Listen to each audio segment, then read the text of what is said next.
Welcome into the wrap-up, guys. Preston Moore, Alyssa Spangler. We had some really great high school football matchups tonight, Alyssa. Absolutely. You know, our game of the week we thought was going to be the most exciting one, but we had some pretty exciting ones come out of games that you wouldn't think. Absolutely. Exciting games all around the clock, including our game of the week, though. Let's go to it. Amarillo High and Tascosa. It is the big one, the biggest rivalry in the area. As expected, a gold out and red out. Rebels fans getting ready. First drive for the Rebels, and it slips out. It's scooped up by Zai Akuso, Sandy's ball, and it doesn't take him long to get into the red zone. That would set up this one-yard punch from Pius Vokes.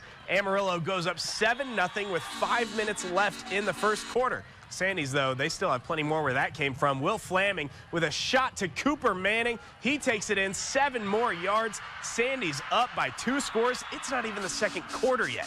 Coach Dunham is going to throw out some of his trick plays here. Little Philly special. Flaming tosses to Oliver Parsons in the backfield, but it's Flaming with the catch and to the end zone. 21-0 Amarillo High early in the second. An interception from Max McLemore was just the cherry on top for the Sandys. They flip the script and take down Tascosa for the first time in 3 years, 42-6. Here's Riley Robinson after the game.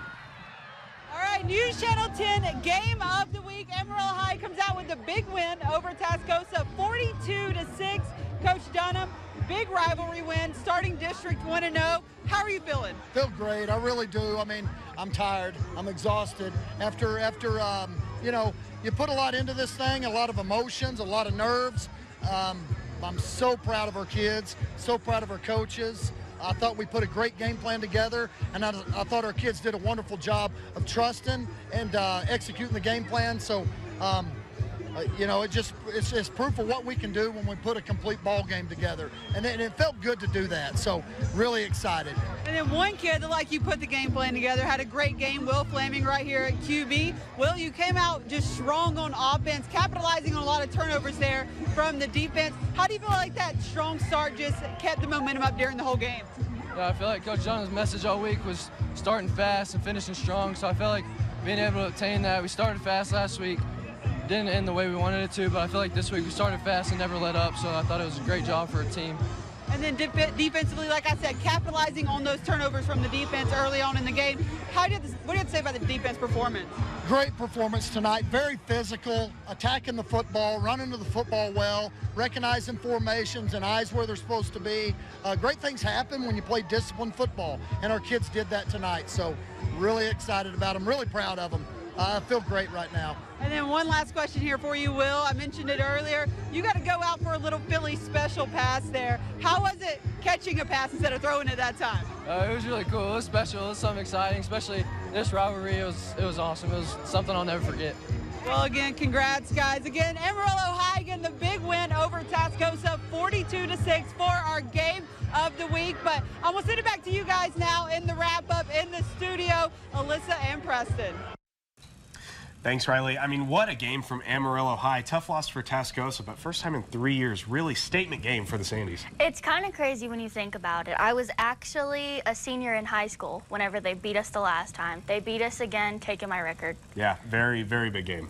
But also in district play, Caprock versus Coronado opening up district action at Dick Bivens tonight. First few drives we're going to go to after they run out of the tunnel. Both defenses not letting much get through.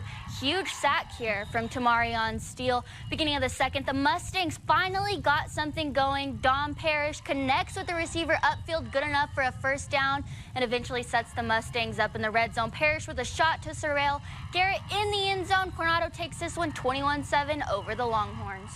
Well, that Amarillo High Tascosa game would leave Dick Bivens open for Paladuro to host Randall tonight. Third quarter we're going to go to.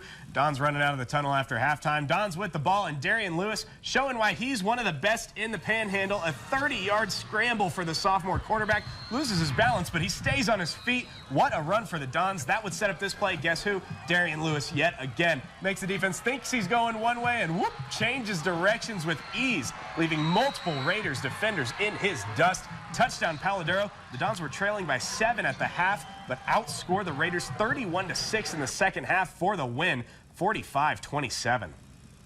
How about that? Pride of the North Side, Paladuro beating Randall. Yeah, I mean, to come into halftime down 7 and then outscore the Raiders 31-6, that's huge. I didn't even believe it. I looked up and saw 45, and I was like, is that real? Because Yeah. it very much was. It's amazing for PD. Yeah, really great game by the Dons. We have a lot more great games coming at you. Stick with us here on the wrap-up. We'll be right back. For the Demons, Blake Robinson, 6 of 15, 89.